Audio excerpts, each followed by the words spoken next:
reinstated to the Western Conference playoffs. Regardless of record abilities. Yes, the Warriors will have to play the Lakers in the new Western Conference Finals. Good move there, Dave. Yeah, Dave Silver. Dave Adam Silver. Stern. Dave Adam Silver Stern. Whatever, some New York guy. So, NBA playoffs, college basketball, penny watch. What else do we have for you today, you might ask? A little hokey pokey. That's a good question. We have the hokey pokey. We have some retro news. The Cubs won. Yeah, comeback win. And a couple other interesting stories that I think we'll find at some point. We'll find them, and then we'll talk about them. I like it. I have the capacity to find interesting stories. We like to lead here on the show whenever we can with Penny Watch. And Penny Watch 2018. You know, a lot of times these news conferences are without news. They're just press conferences for the press to come, ask silly questions, go write columns based on the answers to silly questions. Yesterday's press conference did break a little bit of news that was kind of the worst kept secret in town as of yesterday. Sam Mitchell is no longer on the Tigres staff.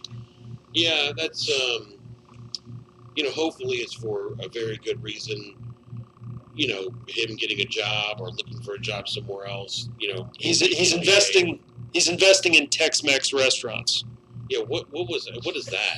I've heard about that, but I didn't really follow it. Look, is that a real thing? No, apparently he was on a podcast like Monday. This is why everybody knew he wasn't coming back. I did not know this, and this is we'll give credit here. This is Jonah Jordan at the Daily Memphian. Yeah, well, hey, I'm reading his stuff, so yeah, it's top-notch stuff over there at the Daily Memphian.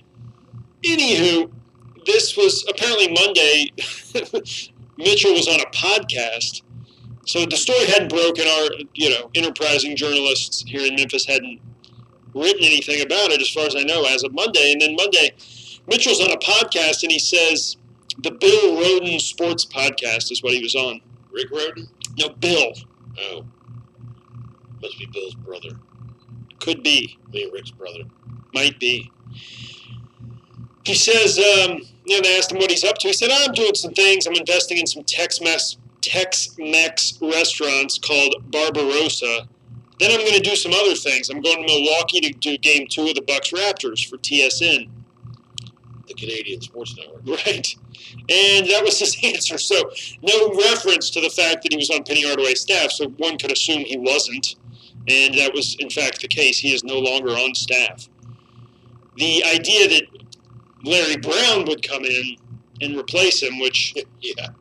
I heard this answer. What excited me is apparently dead, according to Penny Hardaway. That is a dead idea. That will not happen. The name thrown out by friend of the show and former guest of the show, Dan Wolkin, USA Today, was the name of Miles Simon. Yeah.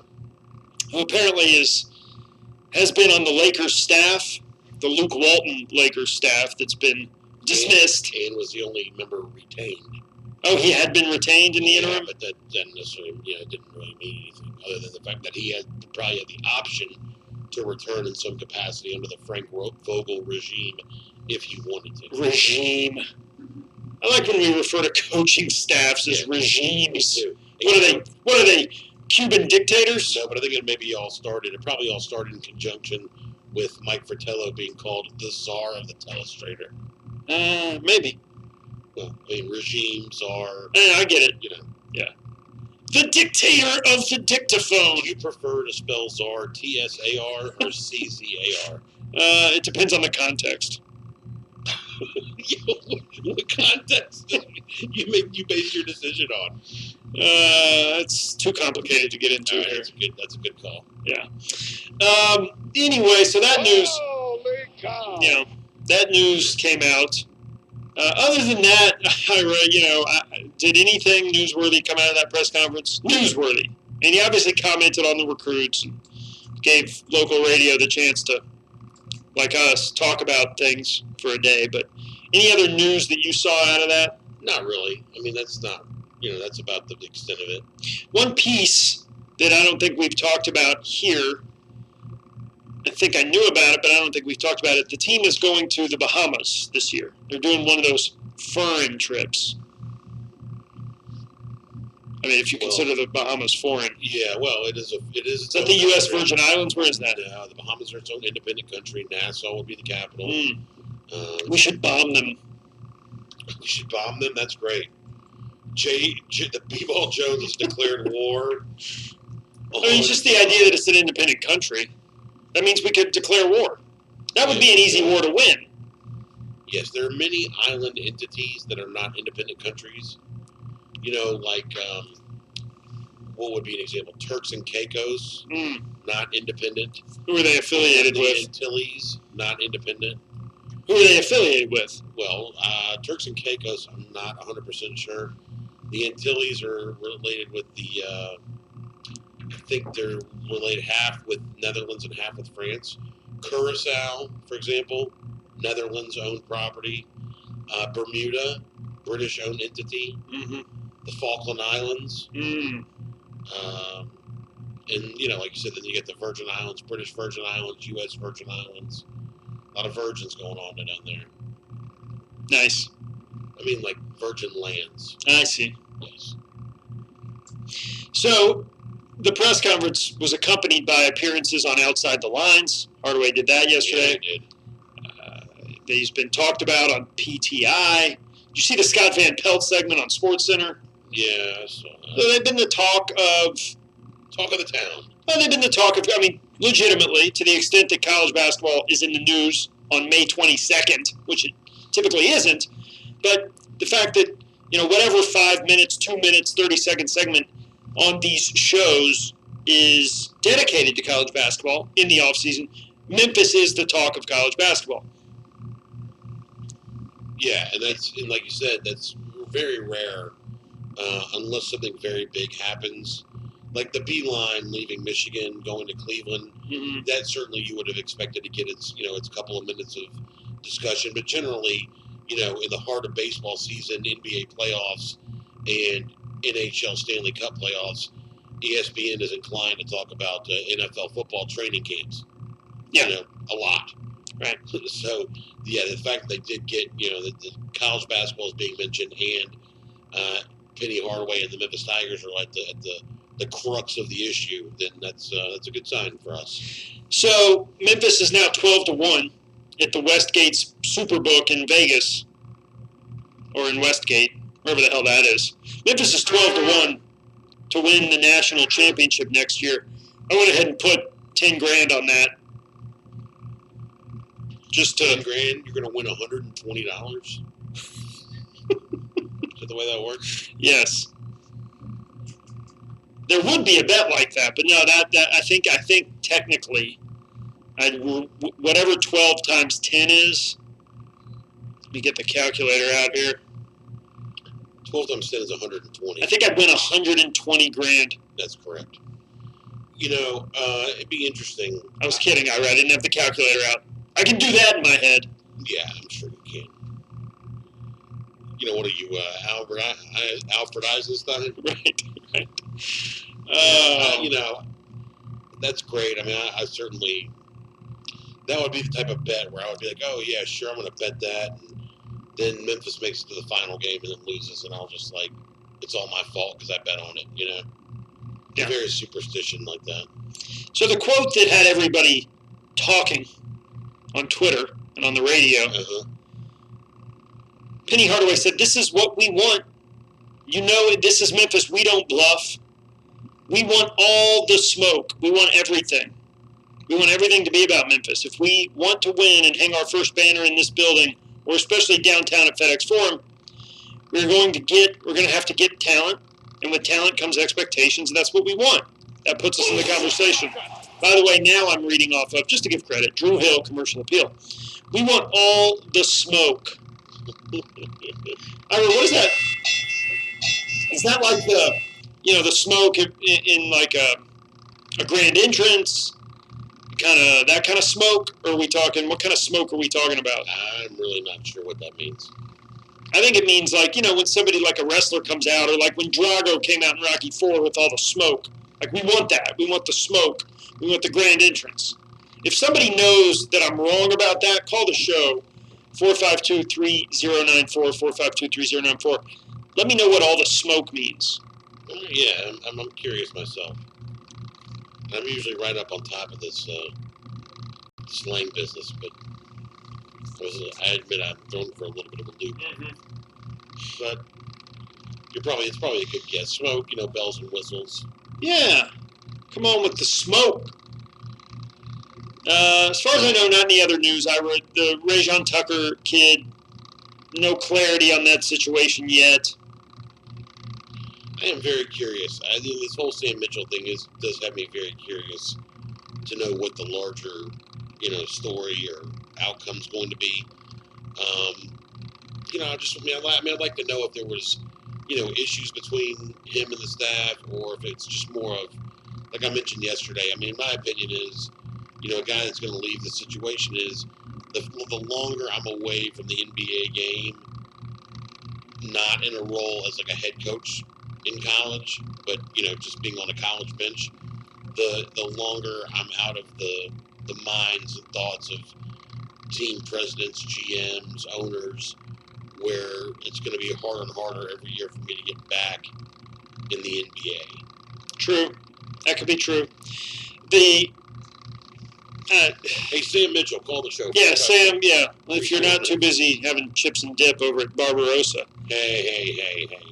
No, that's what he's doing. Breakfast burritos, baby. All right.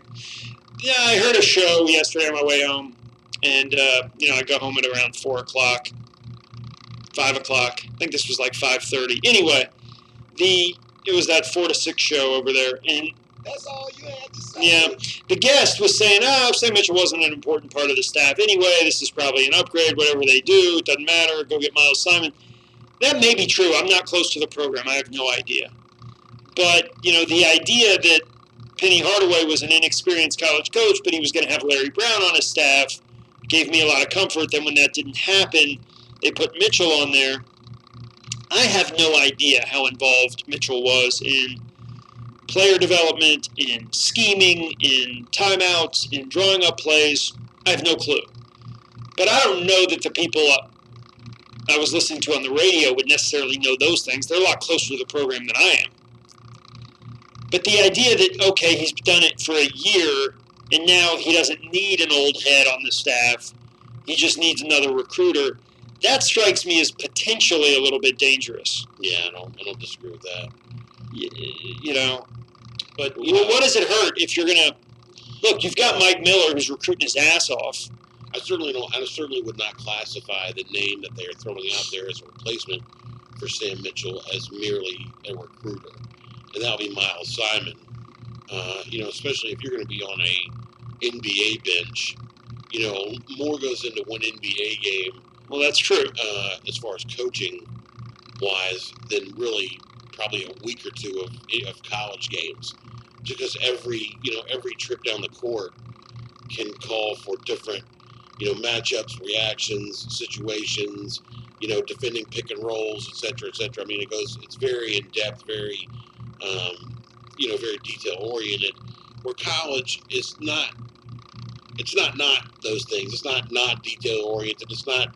There is a extreme level of planning and game, scheming, etc. for college basketball, but on one level you have kids who aren't used to being coached a certain way, with that level of in-depth attention to detail, because usually they're playing where there's enough talent discrepancy that the lack of there's things are not usually as equal as they are in the NBA. Where in the NBA you have the world's best players, everybody can dribble, drive, shoot, etc.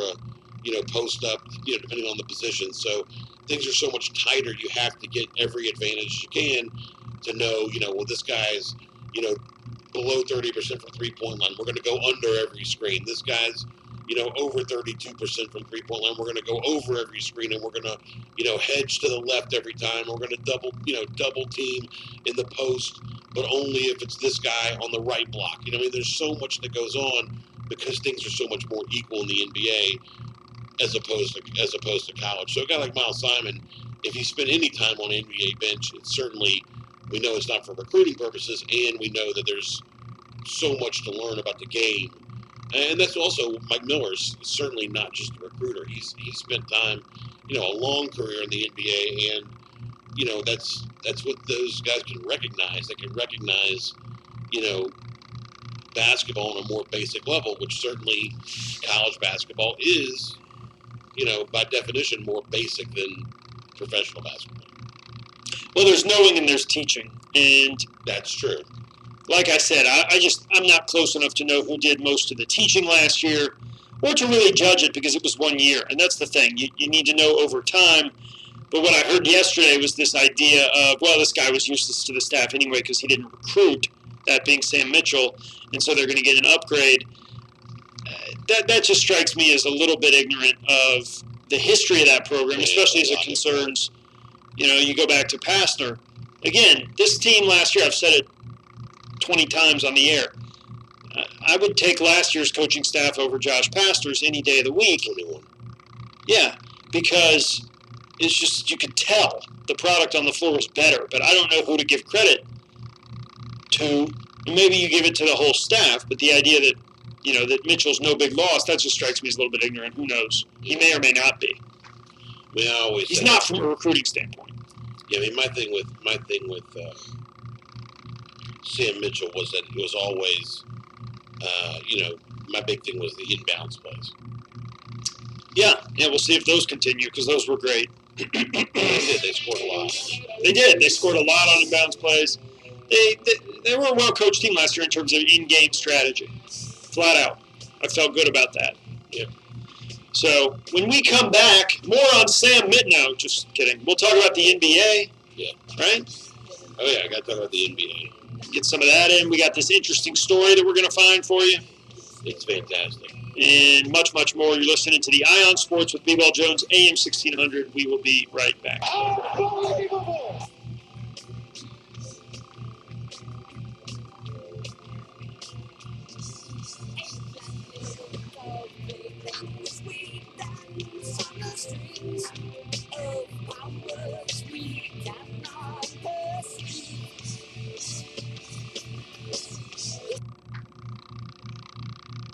No little cinnamon gum freshens that big red. So kiss a little longer, laugh a little longer, stay close a little longer with Big Red. The Big Red freshness smells right through it. Look for the goes on.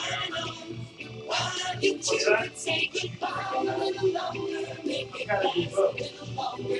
You got I took a picture of my phone with my phone. I got my cam so that tell me what it is, and then I'll. You want me to? Budlets, You ready? real men of 4 genius. lowercase j 6 Today we salute you, X. Mr. Way Too Much Cologne Wearer. 3 Mr. Way Too Much Cologne. F. These are all lowercase. Like a bullhorn, 2 your cologne announces your every arrival 4 blocks before you get there.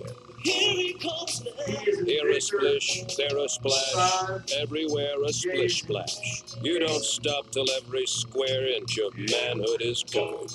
Everywhere a splish splash. Overslept and haven't got time to shower? I got it for you. Not to worry. You've got 4 gallons of cologne and a plan. Put on. So crack open a nice cold Bud Light, Mr. Way Too Much Cologne Wearer. Because we think we smell a winner. Mr. Way Too Much Cologne wearer. Hey, folks, the Ion Sports here. Gotta move this I'm here camera to tell back. you about some top-notch lawyers who are ready to work hard for you and to give you the attention and respect you deserve. It's Douglas and Runger. Kurt Runger and his crew will work hard for you in a number of different type cases, including personal injury, divorce and family law, probate law, bankruptcy, criminal defense, and even immigration. Let Kurt and BartlettLawyers.com represent you the next time you require legal counsel. Their firm has over 50 years of experience, and that will go a long way when it comes to taking your case. You can find them on the web at bartlettlawyers.com or call them at 388-5805. That's 388-5805. bartlettlawyers.com.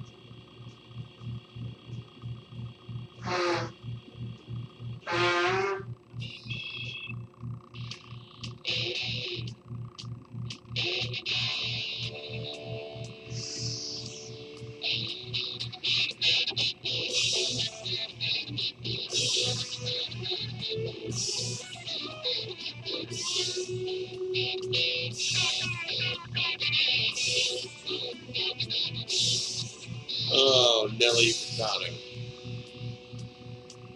Black Betty. I was talking about your heavy breathing into the mic there. Good stuff.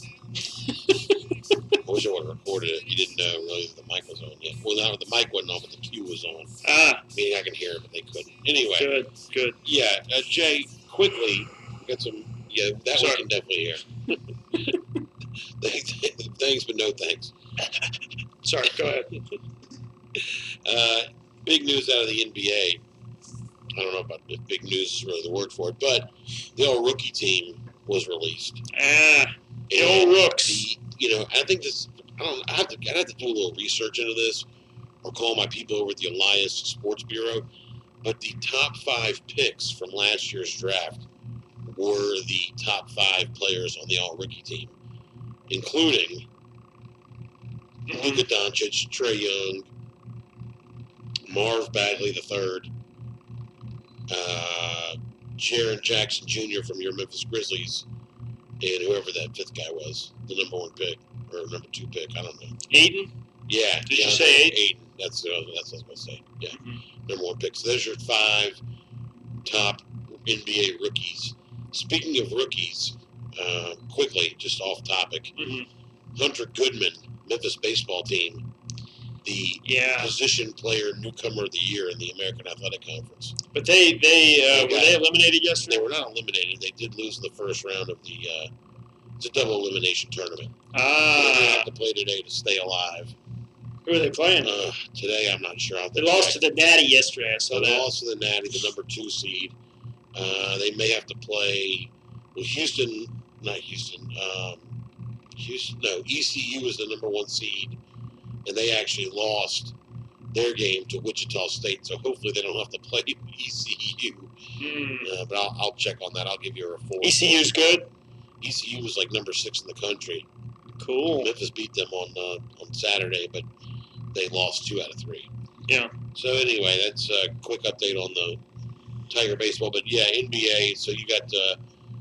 I just don't know. I mean, I wonder about. I doubt it's the first time that the top 5 picks were the top 5 rookie team, but it's probably not that common. I may have seen a tweet that said it was. But really? Yeah. Who knows? Really?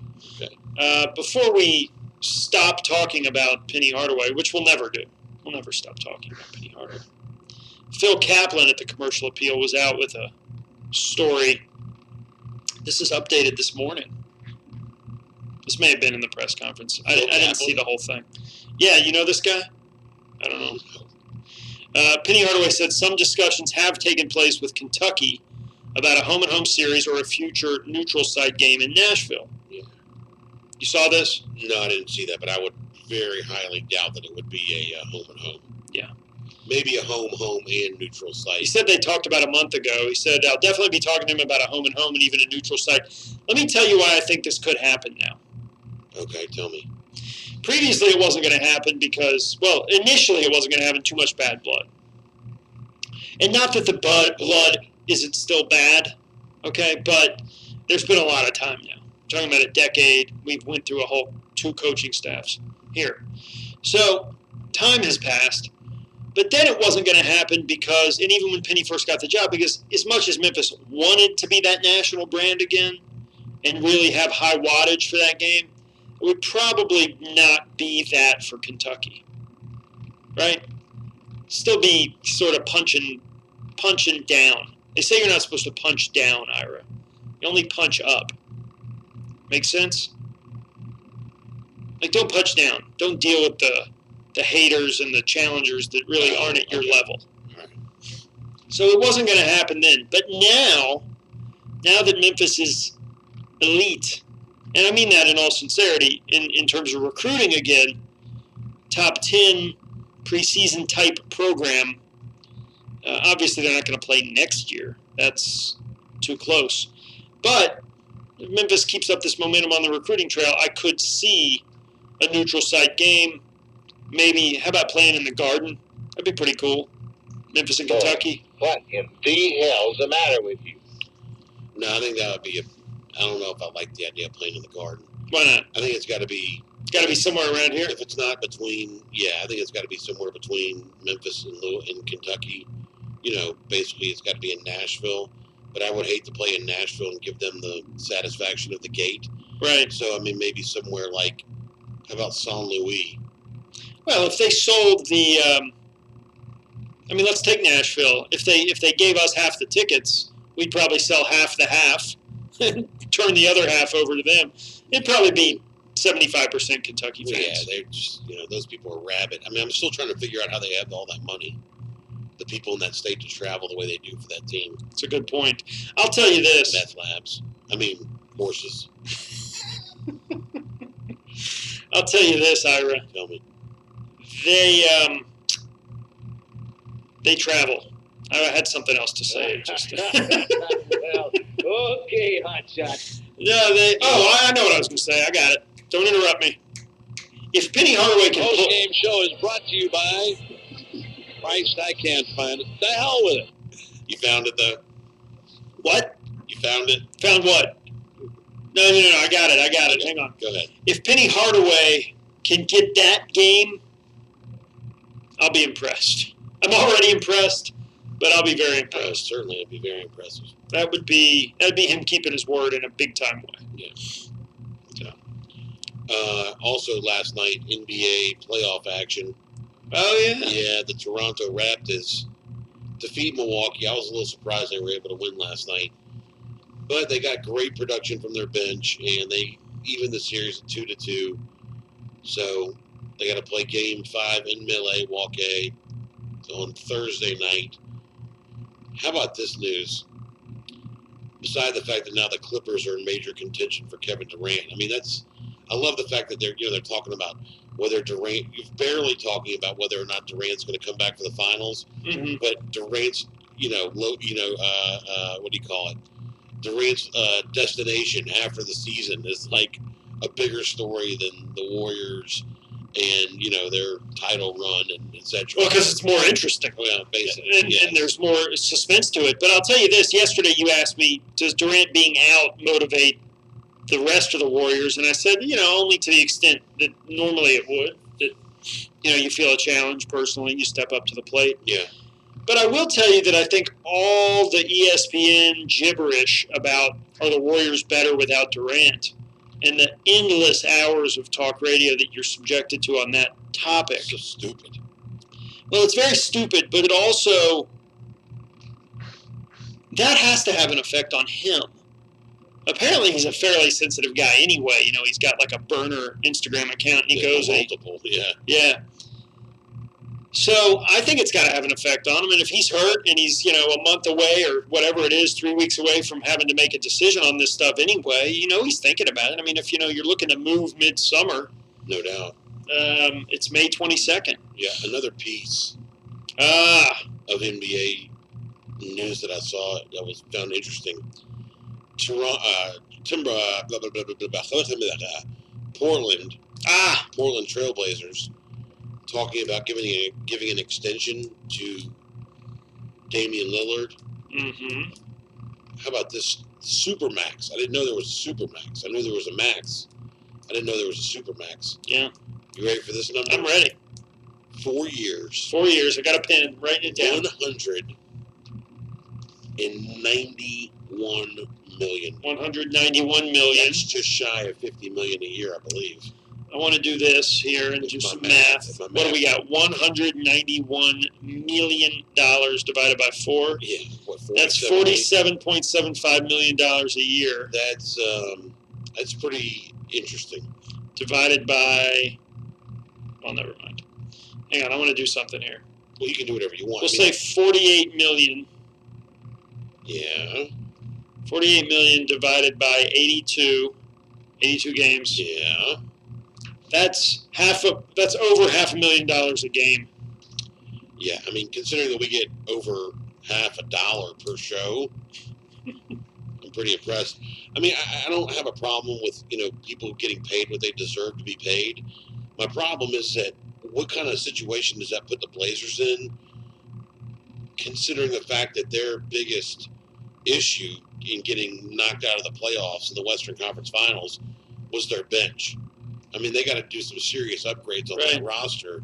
And, when it comes down to it, are they going to have the money for that? If they're paying him, $500,000 a game, they're going to have to give, obviously McCollum's going to have to get paid. You've still got, granted, you got Nurkic that didn't get to play because he was hurt, but that's one guy. Yeah. I just don't know if that's, I don't know the accounting that goes on. Hey, God bless you. Yeah. I don't know the accounting that goes on in Portland or what their, money situation is. I'll give it to you. Or whether or not they care about the tax. I just looked that up. The luxury tax. But, you wonder about teams that, they give players a certain amount of money and then they're wondering how they're going to make ends meet to get, fill the roster with quality players. Yeah. I'll tell you this. Tell me. I don't know about salary cap. I know that the team is valued at $1.6 billion. Which is probably okay in the NBA. It's 14th. Yeah. They're valued at, so right in the middle. That's what they're valued at. Their revenue is $246 million. So they're committing a big chunk. Yeah. Well, that's annual. So wait a minute. What we say it was 48 a year. 48 a year. So, in my business or in any business, the most valuable employee of the organization is going to get things like the most compensation. They're going to get ownership interest, stock options, things like that. They're going to get protected. And, this is what the market dictates. Capitalism, baby. I got no problem with it either. But like you said, you got to consider the salary cap and so forth. I mean, he is the face of their franchise. I mean, there's no question. He's a darn good player. It's just, He's no Ja Morant, but he's good.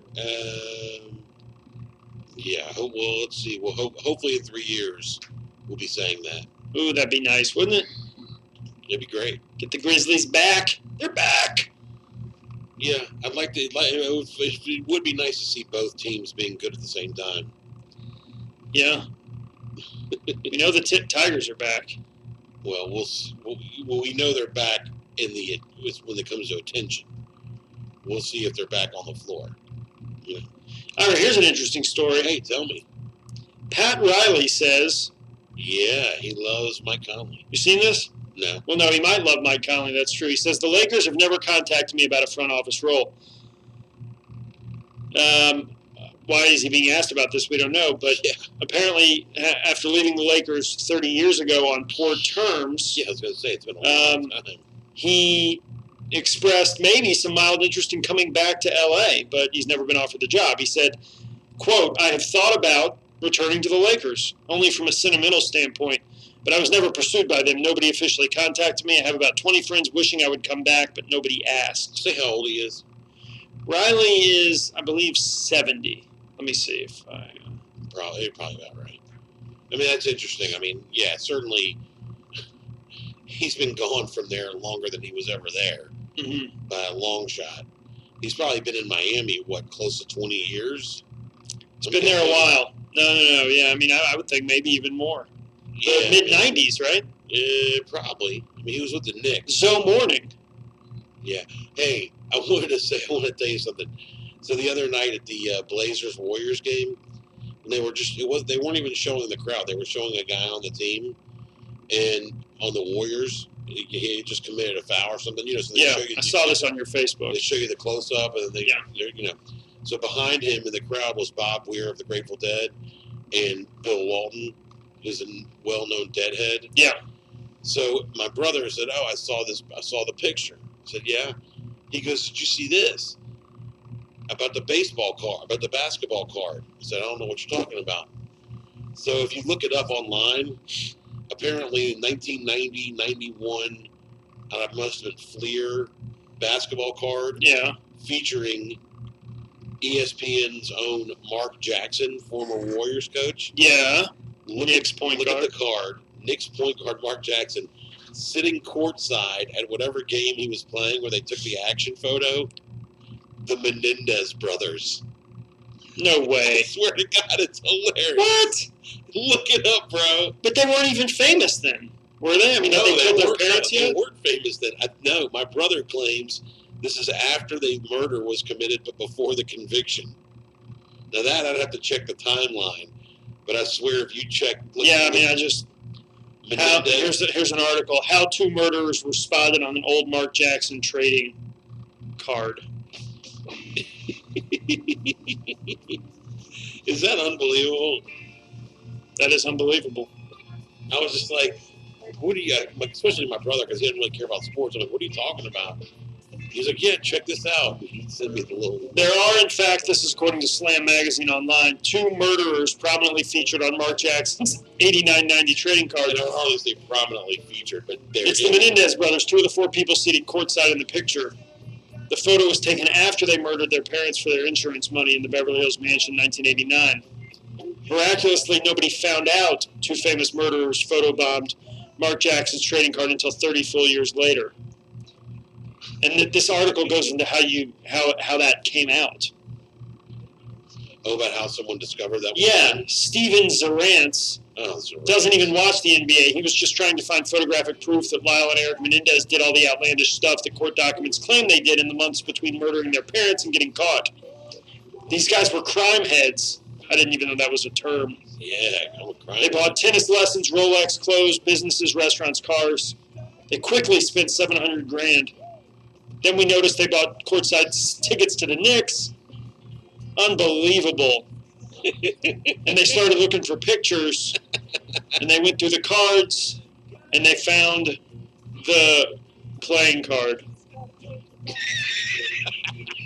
Unbelievable. Keep in mind that myself and J.K. Simmons are not laughing at the murder. Okay, let's just be clear about that. Yeah. We're just laughing at the circumstances years later. Yeah, this is real. I know, pretty crazy. All right, anyway, Jay, we got to take a quick break. Hey, I did find the interesting story, by the way, and it wasn't that the murdering Menendez brothers were on the Fleer card of Mark Jackson. Okay, well, good. But I do have it. Well, great. You can hit that when we come back. Biden's Real American Heroes. Real American heroes. Today we salute you, Mr. Chinese food delivery guy. Mr. Chinese food delivery guy. Without you, we'd be forced to do the unthinkable when we wanted Chinese food. Drive to a restaurant. But you, sir, bring it to us in under 20.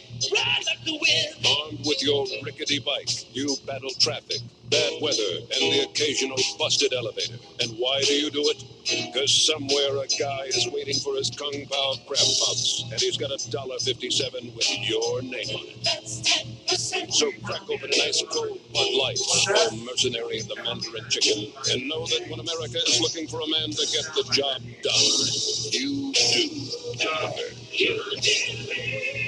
Bud Light beer has a few secrets and so on. Going on right here. When these crispy nuggets, they're new and here this year. So bring your good friends and your family too. When we've got crispy chicken nuggets for you. Come on now. Crispy nuggets. Let's all celebrate and have a good time. Come celebrate new crispy chicken nuggets at Wendy's.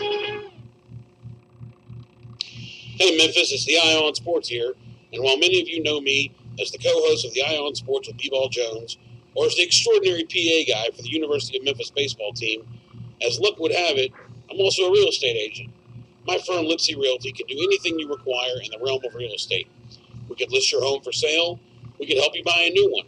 We do property management, commercial and residential leasing, and we can dish a massive assist when it comes to evaluating, purchasing, leasing, and managing investment property. Using myself and Lipsy Realty is like a home run, a slam dunk, rolled into one. It's awesome with a capital A, baby. You can find me online at lipsyrealty.com or call me at 362-8699. There's also a Lipsy Realty Facebook page. So give me a call, 901-362-8699, and we'll talk about how Lipsy Realty can assist you.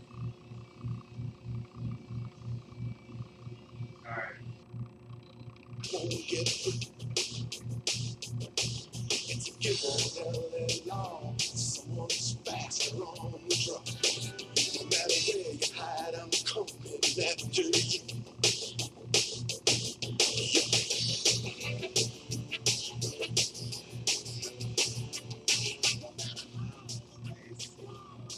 All right, welcome back.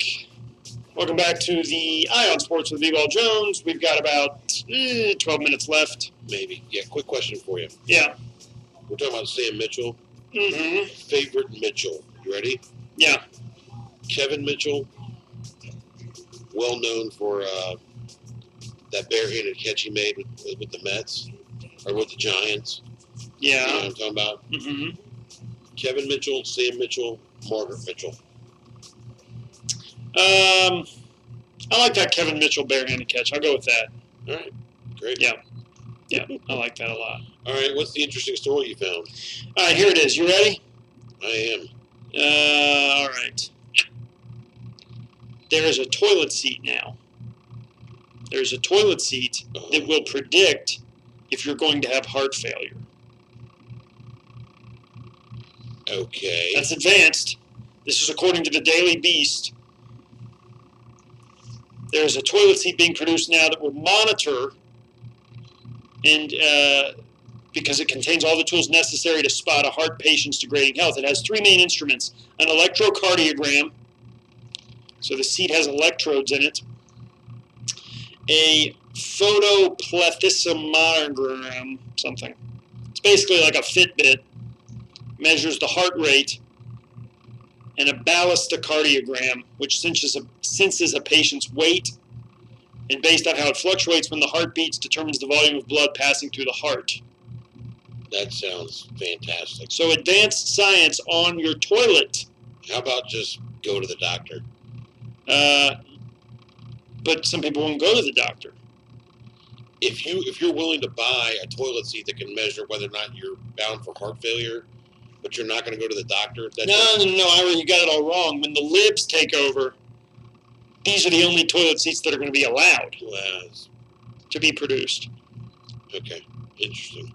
When we go to socialist health, when we go to universal health, these types of things will be needed to make sure that we can reduce costs. Get it? Get it? Because everybody will be alerted if they have a health condition. It's all part of the big plan to create the perfect society. No such thing. But there you go. Interesting, Jay. Very interesting stuff. Hey, last night, Oh, that's it? You don't want to talk more about your toilet seat? No. Last night, the St. Louis Blues win and advance in the NHL Finals. And they will be playing the Boston Brew Crew in the finals, in the Stanley Cup Finals. Mm-hmm. So now I can finally bring myself to watch a total of 7 minutes of hockey. It's weird because I don't dislike hockey, and it can be exciting when you watch it, but I just don't. It's just sad you didn't grow up with it. I'm just not compelled to watch it or to have interest in it. It's like a lot of these kids today who don't really have interest in baseball. They're people who grow up with baseball, grow up watching baseball, going outside and playing pickup baseball. You don't think baseball is boring. You can find interest in the game. That doesn't necessarily mean you sit there and watch, 3-hour games every day. No one has, people don't have time for that. But you would certainly say wouldn't certainly say, oh yeah, well, baseball's just boring. That's why I'm not interested in it. But there are plenty of people who do think that. It's like hockey. I mean, if we had grown up. You know, if our dads were like huge, whatever, New York Rangers fans, and we always were talking about hockey, and hockey was on the TV at the house, you probably wouldn't think that hockey was, boring or a waste of time to keep in track of or follow. I mean, but we just don't. But it's a good sport. I mean, it's exciting on TV. It's great in person. It's great in person too, but I just don't have any interest in watching it or keeping up with it. Yeah, it was when we grew up, it was a regional sport. It's interesting because when Sports Center used to be the focal point of any sports fans' sort of consumption of highlights and everything else. Yeah. Sports Center used to dedicate so much time to hockey highlights. Because they own the right. Yeah. And, it was be like, okay, let me change the channel until they get back to something I care about. It was a regional sport. And then in the 90s, they went to Atlanta, they went to Tampa, they went to Miami for a brief time. Dallas got a team. Now Nashville has a team. Phoenix had a team. And it became more of a national sport. So it's just, it doesn't do much for me. I'm happy for St. Louis fans. They deserve something. I'm not. After losing the Rams, the Scrams. I'm happy for them. That's your business. Okay, yeah. I mean, why should I root for anything St. Louis? The St. Louis Cardinals. What do you have against St. Louis? The St. Louis Cardinals play there. Oh, yeah, the Redbirds. The Cubs won, though. Javi Baez with a walk-off.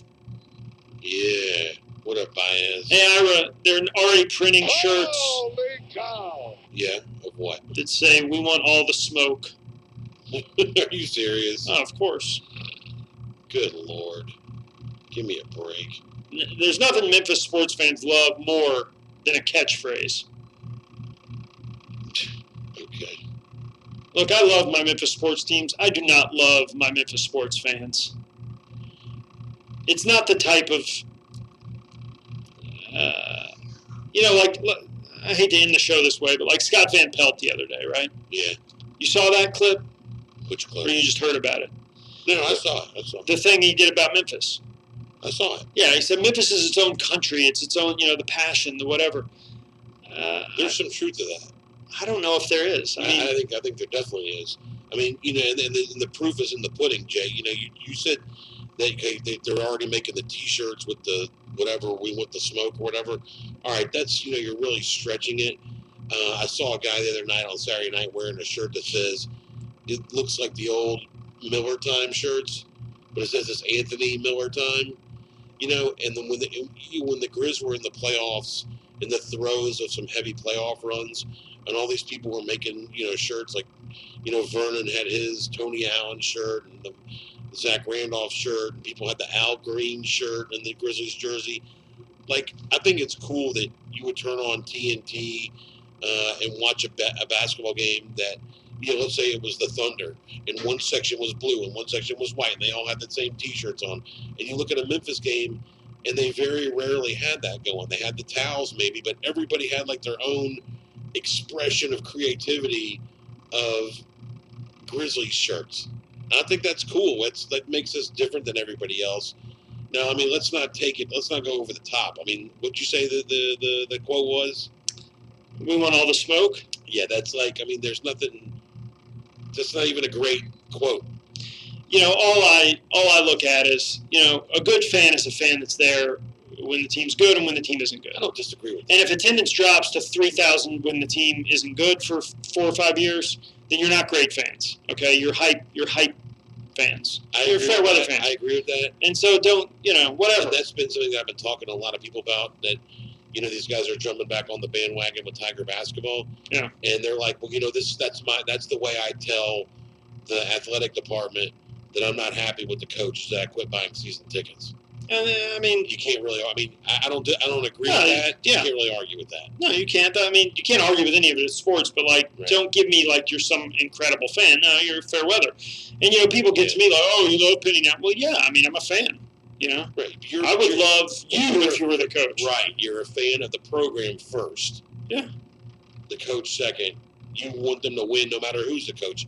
Look. Well, not only that. Like, it's not that I want them to win no matter who the coach is. It's like, I'll believe in I'm that irrational that I'll believe in the coach no matter who it is. Right. I'll make the argument, hey, this is going to work. Oh, they just hired, you know. Let me ask you this. We both grew up as Lakers fans. Shaq or Kobe? Who did you know, if they had to get rid of one, which one did you want them to keep and which one did you want them to get rid of? You know, I probably at the time, I would have wanted them to keep Shaq. Me too. Okay. I've never really been a huge Kobe fan, even after they won more titles without Shaq. I was not a huge Kobe fan, but I'm a Lakers fan.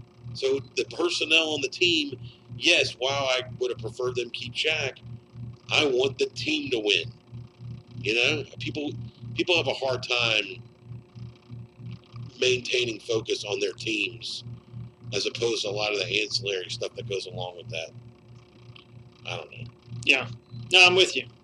Yeah, people, you know, I think it's like a lot of, I just feel like in Memphis, the hype runs ahead of the results more than other places. Yeah, well, that's So because we've never really had the results to garner saying, well, we don't, you know, we're not Duke in North Carolina. We don't put Sweet 16 banners up. We only put championship banners up. And I think some of that, you could trace some of that to Calipari. You know, he was so big on, and it was good. I loved it. And he was my favorite coach we've ever had. Yeah.